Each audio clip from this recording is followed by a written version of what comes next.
येतील ना त्यांचा हो सेंटरला ना तुम्ही मध्ये सेंटरला हे रोल का अजून थोडं ओके जाधव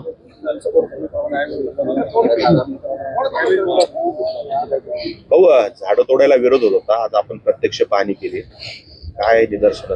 नाही, वृक्षप्रेमी आहेत नाशिकमध्ये, निश्चित झाडाचं संवर्धन झालं पाहिजे, निसर्गाचा समतोल असला पाहिजे, या बाबतीमध्ये कुठे दुमत नाही. त्यांची भूमिका अतिशय योग्य आहे. पण आपल्याला माहिती आहे 12 वर्षानंतर आपल्याकडे कुंभ येतो.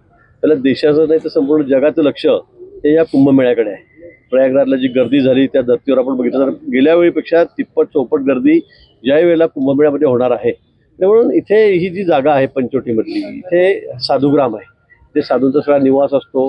गेल्या अनेक वर्षापासून, शेकडो वर्षापासून ही परंपरा इथली आहे. ही जागा साधुग्रामसाठीच राखीव ठेवण्यात आलेली आहे. आणि म्हणजे 54 एकर जागेवर झाडं असतात, लावली जातात अधूनमधून या ठिकाणी कुंभ झाल्यानंतर. आणि दरवर्षी इथे कुंभाच्या निमित्ताने जे साधू येतात त्यांचे सगळे निवासस्थानं असतात, तिथे टेंट असतात, शेड केले जातात. म्हणून याही वर्षी आता 1.5 वर्षावर कुंभ राहिलेला आहे.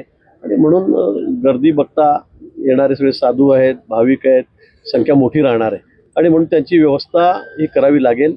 म्हणून या ठिकाणी काही 10-12 वर्षामध्ये 8-10 वर्षामध्ये झाडं उगवलेली आहेत. काही इथे प्लांटेशनही झालेलं आहे.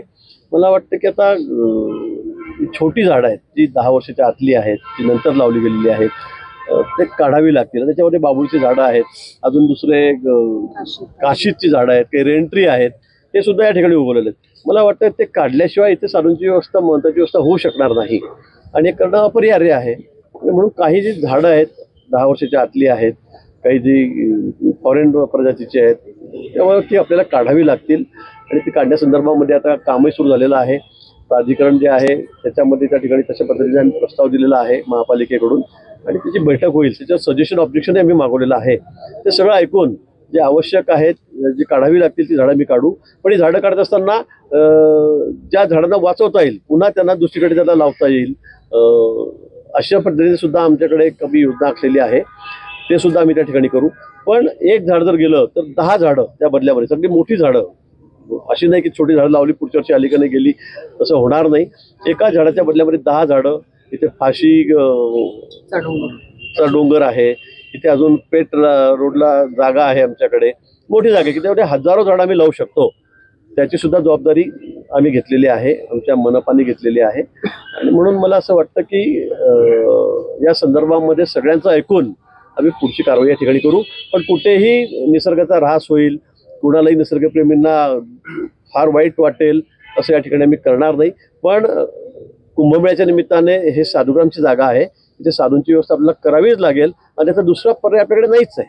आणि ही जागा साधुग्रामसाठी रिझर्व आहे. हो, खरं तर अशा साफसफाई केलेली नाही जवळपास मागच्या कुंभमेळ्यापासून. 1-2 पत्रकार परिषद होऊन करतो आपण, एस्टिमेट प्लॅन करतोय. हा, तर त्याबद्दल मला वाटतं आता कुंभमेळा आहे, विशेष स्वच्छता असली जाईल. हा कुंभ स्वच्छ, सुंदर आणि सुरक्षित व्हावा ही सगळ्यांचीच भूमिका आहे. आणि त्या बाबतीमध्ये मागच्या वेळी सुद्धा आपण व्यवस्था केली होती. पण कायमस्वरूपी सुद्धा या ठिकाणी आपण एसटीपी प्लॅन त्या ठिकाणी एसटीपीचा आपण व्यवस्था केलेली आहे. सिवरेज प्लॅनला तर 1500 कोटी रुपयाचं काम त्या ठिकाणी सुरू झालेलं आहे. पुन्हा 500-600 कोटीच्या कामाला आपण नवीन सुरुवात करतोय. म्हणजे निधीची कुठेही कमतरता नाही. या पुढच्या काळामध्ये गोदावरी स्वच्छ असली पाहिजे. 12ही महिने ती सुंदर, नुसतं कुंभमेळ्यापुरतीच नाही तर ती 12ही महिने चांगली वाहिली पाहिजे. कुठेही गटारीचं पाणी, ड्रेनेजचं पाणी त्या देता कामा नये, ही या ठिकाणी आम्ही खबरदारी आता घेतलेली आहे. नाशिक शहरातल्या रस्त्यांसाठी महापालिकेच्याच विभागानं एनओसी दिल्यानंतर हे झाडं लागले. मग ह्या अधिकाऱ्यांना काय कारवाई केली जाणार का ज्यांनी हे झाडं लावण्यासाठी एनओसी दिली? नाही, अशा एनओसी इथे सर्वात झाडं लावा मला वाटतं असं म्हणलं पाहिजे नाही. काही ठिकाणी जर तुम्ही प्लॅन अगदी नियोजित म्हणजे नियोजन करून व्यवस्थित लावली तर त्याला काही हरकत नाही. पण आता इथे साधुग्रामची जागा आहे, दर 12 वर्षांनी आपल्या सगळ्या साधूंची व्यवस्था करावी लागते. आणि इथे सर्रास कुठेही झाड लावा असं झालं असेल तर मग ते चुकीचं आहे. कारण मग आपल्याला इथे दुसरी व्यवस्था करता येणार नाही आणि आपल्याकडे पर्यायी जागा पण नाहीये. म्हणून मला असं वाटतं की जी झाडं आता आम्ही काढू त्याला एकाला 10 प्रमाणामध्ये आम्ही त्या ठिकाणी झाडं निश्चित लावू. त्याच्यामध्ये 9 सुद्धा होणार नाही. त्याचं संवर्धन सुद्धा आम्ही त्या ठिकाणी करू. आणि जी झाडं काढून दुसरीकडे टाकल्यास लावण्यासारखी मोठी झाडं रिप्लांटेशन तर ते सुद्धा आम्ही त्या ठिकाणी करणार आहोत. त्याच्यामध्ये कुठेही झाडं गेली ना आम्ही ती लावली नाहीत, एकाला 10च्या प्रमाणे असं होणार नाही.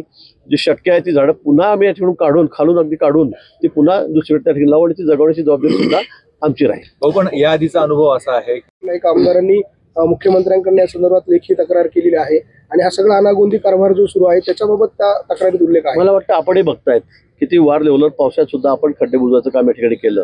जवळपास 80-90% ठिकाणी आता खड्डे बुजवलेले आहेत आणि आताच आपण जवळपास 1100 कोटीच्या कामांना, आता रस्त्यांच्या कामांना आता वर्क ऑर्डर देतो आहोत. मला वाटतं दिलेली असेल त्या 2-4-5 दिवसामध्ये.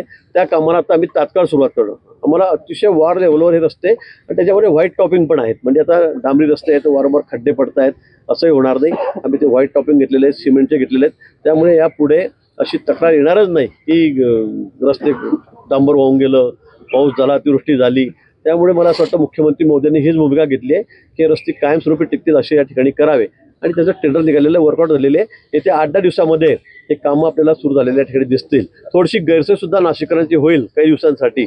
मला वाटतं त्याबद्दलही आपण सर्वांनी मला माफ करावं मी असं म्हणेल. पण आपल्याला कायमस्वरूपी जर खड्ड्यातून मुक्त व्हायचं असेल तर मला वाटतं हे काम आपलं करणं अपरिहार्य आहे. राजकारणासंदर्भातले काही मत सध्या नाशिकमध्ये पाहायला मिळतं प्रशासन कुठे कमी पडतंय का खुलासा करण्यामध्ये आणि या सगळ्यामध्ये प्रतिक्रिया देण्यासाठी. कारण लोक आंदोलनं करतात, रस्त्यावर उतरतात आणि त्यानंतर प्रशासनाचे खुलासे येतात. आपल्याला इथे यावं लागतं वारंवार. नाही, मला येणं आमचं कामच आहे. मी तर कुंभमेळा मंत्री, पण आमचे अधिकारी त्या बाबतीमध्ये अतिशय सतर्क आहेत. तर त्यांनी अजून फक्त सजेशन, ऑब्जेक्शन मागवलेले आहेत.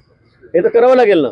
जे निसर्गप्रेमी आहेत, झाडप्रेमी आहेत, त्यांच्याबद्दल मला काहीच म्हणणं नाही. त्यांची भूमिका अतिशय योग्य आहे. ते काही चुकीची भूमिका घेत आहेत का आडमोठेपणाची भूमिका घेत असं अजिबात नाही आहे. पण या ठिकाणी कुंभमेळा करणं ही अपरिहार्यता आहे आणि त्यांच्या म्हणण्याप्रमाणे आम्ही 1 झाड गेलं तर 10 झाडं लावणार आहोत. इथे जास्तीत जास्त जी मोठी झाडं ती काढून आम्ही रिप्लांट करणार आहोत. ती ज्यात सगळे 100% जगतील असं मी म्हणणार नाही, पण आमचा प्रयत्न तो राहणार आहे. पण त्यानंतरही आम्ही ही सगळी भर निश्चित नाशिक शहरामध्येच फाशीचा डोंगर पण आहे, पेठ रस्ता आहे, त्या ठिकाणी झाडं लावून याच्या एकाला 1 झाड गेलं तर मी 10 झाडं निश्चित त्या ठिकाणी लावणार आहोत आणि जगवणार आहोत. भाऊ, आज आपण अधिकाऱ्यांचं यांची तक्रार अमित शहाकडे केली. ऑपरेशन कमळ राबवलं जात आहे अशी त्यांची तक्रार होती. त्या संदर्भामध्ये अमित शहाबाईंनी पण त्यांना सांगितलंय की माझं लक्ष आहे महाराष्ट्रावर. या सगळ्या घडामोडींकडे तुम्ही कसं बघताय? आता अमित भाईंनीच बघितल्यावर मी काय बोलायचं? त्यांचं लक्ष आहे म्हटल्यावर मी काय बोलू त्या संदर्भामध्ये? मला वाटतं आपणच दाखवत आहेत. काल मला वाटतं शिंदे साहेब त्या ठिकाणी दिल्लीला गेले होते. अमित भाईंची त्यांची भेट आपण त्या ठिकाणी दाखवलेली आहे. मला वाटतं हा वरिष्ठ पातळीवरचा विषय आहे म्हणून त्या संदर्भामध्ये शिंदे साहेब अमित भाईंना भेटलेले आहेत. कालही देवेंद्रजी त्यांची सगळ्यांची चर्चा या संदर्भामध्ये झालेली आहे. मला वाटतं कुठे काही फार ताणाताणी तशी नाहीये. काय असेल मला वाटतं वरिष्ठ त्या ठिकाणी लक्ष घालतील. देवेंद्रजी, एकनाथजी बसून निश्चित त्या ठिकाणी मार्ग निघेल. आमच्यामध्ये अतिशय कोऑर्डिनेशन आहे. काही झालं असेल आपण कोणाला इकडे घेतलं तिकडे प्रवास झाला झालंही असेल, पण फार अशी काही आमच्यामध्ये टोकाची भूमिका नाही. तोडून या संदर्भामध्ये आपण पाहणी केल्यानंतर देखील ते या ठिकाणी आंदोलनाच्या भूमिकेवर ठाम आहे. मंचाने सांगावं आता आम्ही कुंभमेळा कुठे करावा, साधुग्राम कुठे करावं. वारंवार आमची भूमिका आम्ही स्पष्ट केलेली आहे की गेल्या वेळेला जे टेंट या ठिकाणी होते तेच प्लॅन आम्ही या ठिकाणी करतो आहोत आणि त्या ठिकाणी जर या 7-8-10 वर्षामध्ये काही झाडं झुडपं आले असतील तर त्यांची साफसफाई करावी लागणार. म्हणून त्यांनी समजून घ्यावं. इकडे या गोष्टीकडे राजकारण म्हणून बघू नका, मंचाला मी म्हणेल. किंवा आपण उगाच त्यांनी सुचवा आम्हाला की आम्ही काय करावं, साधूंची व्यवस्था कुठे करावी, त्यांनी सुद्धा सुचवलं तरी चालेल.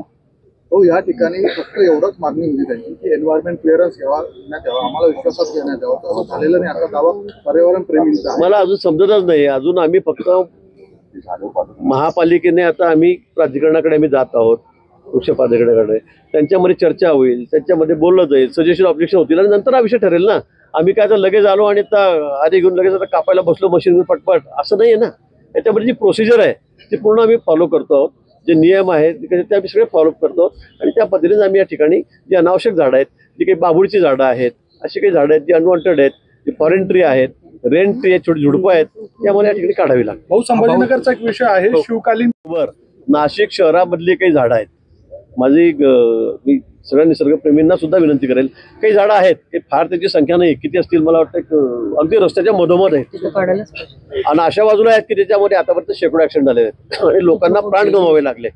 मुलं आहेत, मुली आहेत, अबालवृद्ध आहेत आणि वेळोवेळी जातात आणि येतात आणि रस्त्याच्या सेंटरला झाडं अशी आहेत की त्याच्यामुळे शेकडो लोकांचे जीव गेलेले आहेत. माझी आपल्याला विनंती आहे, आपण एक नाही एकाच्या बदल्यामुळे आपण 25 झाडं लावू, 50 झाडं लावू, पण ही जी झाडं आहेत हे 10, 20, 25 ही काढण्यासंदर्भामध्ये सगळ्यांनी सहकार्य करावं. अन्यथा आपल्या घरचीच मुलं जात आहेत, दगावत आहेत, जागेवर गतप्राण होत आहेत आणि आपण म्हणत नाही हे झाड आम्ही काढूच देणार नाही. मला वाटतं अशी भूमिका आपण घेऊ नका. उलट याच्यामध्ये सगळ्यांनी मिळून, आणि शहर आमचं आहे, ही मुलं आमची आहेत, माणसं आमची आहेत आणि ते आपल्या समोर 100च्या शेकड्याच्या संख्येमध्ये आपण मरताना बघतोय. त्यांचे पंचनामे पुढे ठेवले आहेत की झाडावर आदळून मेलेत, झाडावर आदळून बाईक गेली, गाडी गेली, ते दगावलेत. मला वाटतं या संदर्भामध्ये सुद्धा सगळ्यांनी लिबरल भूमिका घ्यावी. आणि एकदा तोही प्रश्न की ते सगळे नाशिककर शिवाय ते एक झाड यांना काढता येते की इतके लोक मरताना बघतायत. मला वाटतं त्या संदर्भामध्ये सुद्धा आपण सगळ्यांनी पुनर्विचार करावा आणि एक होऊन सगळ्यांनी मिळून त्या संदर्भामध्ये ते झाड काढलं पाहिजे. त्याच्या बदल्यामध्ये 1 नाही 10 नाही आम्ही 50 झाडं लावू, पण ही भूमिका आपण सगळ्यांनी घेतली पाहिजे. काढली जातात तिचं पुन्हा काही होतच नाही, ती झाडं जगतच नाही. म्हणजे अगदी 70-80% झाडं जगत नाही, अगदी 10-20% झाडं जगतात. मला वाटतं आता जेवढा प्रयत्न आहे तेवढा आपण करत असतो.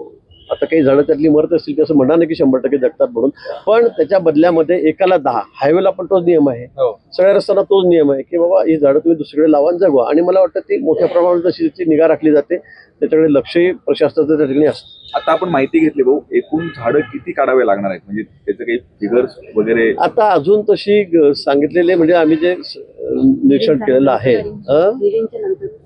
तर ती आम्ही 17-18 मार्क केलेली आहेत. पण त्यानंतरही आम्ही आता हिअरिंग ठेवलेलं आहे, त्याच्यामध्ये सजेशन ऑब्जेक्शन बघून. आणि मी तर म्हटलं की गेल्या वेळी इथे कुंभमेळा झालेला आहे, इथे साधू संतांचे सगळे टेंट होते, शेड होते, ती जागा तर आपल्याला लागेलच ना. मागचा प्लॅन आपल्याकडे आहेच, त्या प्लॅनवर जे येतील झाडं की मागच्या 7-8-5 वर्षामध्ये आलेली आहेत, उगवलेली आहेत, वाढलेली आहेत, मला वाटतं ती आपल्याला काढावी लागतील. तर त्याच्याशिवाय मग आपल्याला दुसरा पर्याय काय इथे आपल्याला मग. आणि नाशिक शहरात जवळपास एवढी मोठी जागा आपल्याला कुठेच मिळणार नाही साधुग्रामसाठी. आणि म्हणून मला वाटतं सगळ्यांनी त्याच्यामध्ये थोडी लिबरल भूमिका घ्यावी.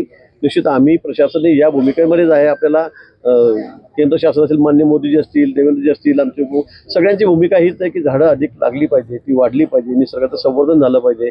आजकाल जो सगळा अनबॅलन्स होतो आहे तो यामुळेच होतोय, याची कल्पनाही आम्हाला आहे. म्हणून निश्चित एकाला 10 झाडं आम्ही या ठिकाणी लावू आणि ती जगवू सुद्धा. उघड्यावर ठेवलं होतं, कडाक्याची थंडी आहे. जे ससून रुग्णालयामध्ये उपचार घेण्यासाठी येतात त्यांचे कुटुंबीय त्यांना अशा रुग्णांना घेऊन जात नाही, त्यांची व्यवस्था केली जाते, परंतु अक्षरशः हालाकीचं जीवन जगत आहेत, उघड्यावरच त्यांना राहावं लागतं आहे. जो दादासाहेब गायकवाड म्हणून चालवतो तो म्हणतो धर्मादायकांनी ही जबाबदारी आहे, ससून रुग्णालयाने पण हात झटकलेले आहेत. एकूण काय करावं असं वाटतं? नाही, मला या संदर्भात कुठली माहिती नाही, आपण आता सांगताय, पण मी लगेच माहिती घेतो, जिल्हाधिकाऱ्यांनी तिला सांगतो. आपण एवढ्या कडाक्याची थंडी आणि एवढ्या वयामध्ये त्यांना बाहेर ठेवणं मला वाटतं हे अतिशय म्हणजे चुकीचंच आहे. निश्चित मी त्याची खबरदारी घेतो आणि त्याची काय व्यवस्था करता येतील त्या संदर्भामध्ये अधिकाऱ्यांना येतो. मुंबईमध्ये मनसे आणि ठाकरेंची शिवसेना आहे, शिंदेच्या शिवसेनेला नाही, मला असं वाटतं की ते उभाठामध्ये आहेत. शिंदे सेनेतून जर मी घेतलं असतं, त्यांच्याकडे आहे त्यांचा म्हणून मी घेतलं असतं तर गोष्ट वेगळी. आता आमचं ठरलं की बाबा एकमेकांचे लोक घ्यायचे नाहीत फार करून, पण उभाटामध्ये आहे, शरद पवार साहेबांच्या राष्ट्रवादी काँग्रेसमध्ये आहेत किंवा काँग्रेसमध्ये आहेत, अशा लोकांना पक्षात घ्यावं आमची सगळ्यांची भूमिकाच आहे. त्यामुळे त्या पद्धतीने घेतलं. आम्ही नसतं घेतलं तर काल त्यांनी घेतलं असतं, अजितदादांनी घेतलं असतं. अशी आमची भूमिका क्लिअर आहे की आमच्या पक्षातले जे प्रमुख नेते आहेत त्यांना फार आम्ही एवढा तर आमच्यामध्ये करायची नाही, पण जे विरोधी पक्षामध्ये आहे त्यांना घेतलं तर मला वाटतं त्यात काही वावगं नाही. भाऊ, याच्यामध्ये खासदार शिंदे जे आहे त्याच्यामुळे हा संपूर्ण वाद तिथे होतोय आणि त्यामुळे महायुतीमध्ये वितुष्ट या निमित्तानं निर्माण होतोय, अशा स्वरूपाची चर्चा आहे. ते चर्चा मी आपल्या चॅनलच्या माध्यमातूनच बघतोय, मला तर काही प्रत्यक्षामध्ये माहीत नाही काय नाही म्हणून, पण मला वाटतं अशी टोकाची भूमिका आमची कुठेही नाही आहे. निश्चित वरिष्ठ पातळीवर या ठिकाणी बोलले जाते. काल परवा मी बघितलं, आपण दाखवत होतं की अमित भाईंकडे, मला ही माहीत नाही त्यांनी नेमकं काय बोलणं झालं काय नाही. मला असं वाटतं की या संदर्भामध्ये निश्चित कुठे आमची फार तणावाचं आमच्यामध्ये वातावरण राहणार नाही, ते तसं नाहीये. भाऊ, आज मनसे या ठिकाणी आंदोलन करते आपण आहे. 1999 पासून आजतागायत महापालिकेने त्या ठिकाणी रंगकाम सुद्धा केलेलं नाहीये. एकूणच अतिशय महत्वाचा असलेला हा शिवकालीन ठेवा एका बाजूला धुळकात पडतो, त्याला वाढवी सुद्धा लागते. शासन म्हणून आपली काय या सगळ्या संदर्भाने भूमिका असेल? मला वाटतं जे शिवकालीन स्ट्रक्चर आहेत, जुने काय गड किल्ले आहेत, त्याचं संवर्धन करण्याची शासनाची भूमिका आहे. त्यासाठी कधी नव्हता एवढा निधी आम्ही त्या सगळ्या ठिकाणी देतो. आपण सांगितलं या बाबतीत मला माहिती नाही, पण निश्चित असं जर कुठे काय असेल तर मला वाटतं शासन अतिशय गांभीर्याने याची दखल घेईल. मोठ्या प्रमाणात आहे, मोबदला मिळालेला नाही. मला वाटतं त्या संदर्भामध्ये तोडगा आता निघालेला आहे, सर्वमान्य तोडगा निघालेला आहे, ती कारवाई सुरू आहे आणि सगळ्या शेतकऱ्यांनी मान्य केलेलं आहे. आता त्या संदर्भामध्ये टेक्निकल माहिती अधिकारी देतील, पण आता आम्ही TDR द्यायचा, काय करायचं, पैसे किती द्यायचे, कसे द्यायचे, याच्यावर सर्वांना याच्यात विश्वासात घेऊन सर्व शेतकऱ्यांना आता या बाबतीमध्ये योग्य तोडगा निघालेला आहे. गेल्या अनेक वर्षापासूनचा हा प्रश्न प्रलंबित आहे, पण माननीय मुख्यमंत्री महोदय सांगितलं की या वर्षी कुंभच्या आधी हा सगळा प्रश्न मिटवायचा आहे, शेतकऱ्यांना त्यांचे पैसे द्यायचे. आम्ही आता दिवशी पावलं उचललेली आहेत. मला वाटतं लवकरच हा विषय आता मार्गी लागेल. पण खरं तर हा अशा पद्धतीनं वाद CDR काढावा, अजितदादांनी राजीनामा द्यावा, काही कागदपत्र घेऊन आज त्या अधिकाऱ्यांकडे पण भेट देणार आहेत. मागणी कशी वाटते आपल्याला, काय नेमकी आपली भूमिका आहे? ते आता अंजलीताईंची मागणी असेल तर त्याला काय, मी त्याच्यावर काय बोलणार. मागणी प्रत्येक वेळी करू शकतो. त्यांच्याकडे पेपर आहेत, कागद आहेत, ते म्हणतायत, त्या अधिकाऱ्यांना दाखवतील. या संदर्भामध्ये योग्य तो निर्णय त्याबाबत होईल. जर चूक असेल त्या संदर्भामध्ये अधिकारी दखल होतील, प्रशासन दखल घेईल. भाऊ, पुण्यामधल्या एका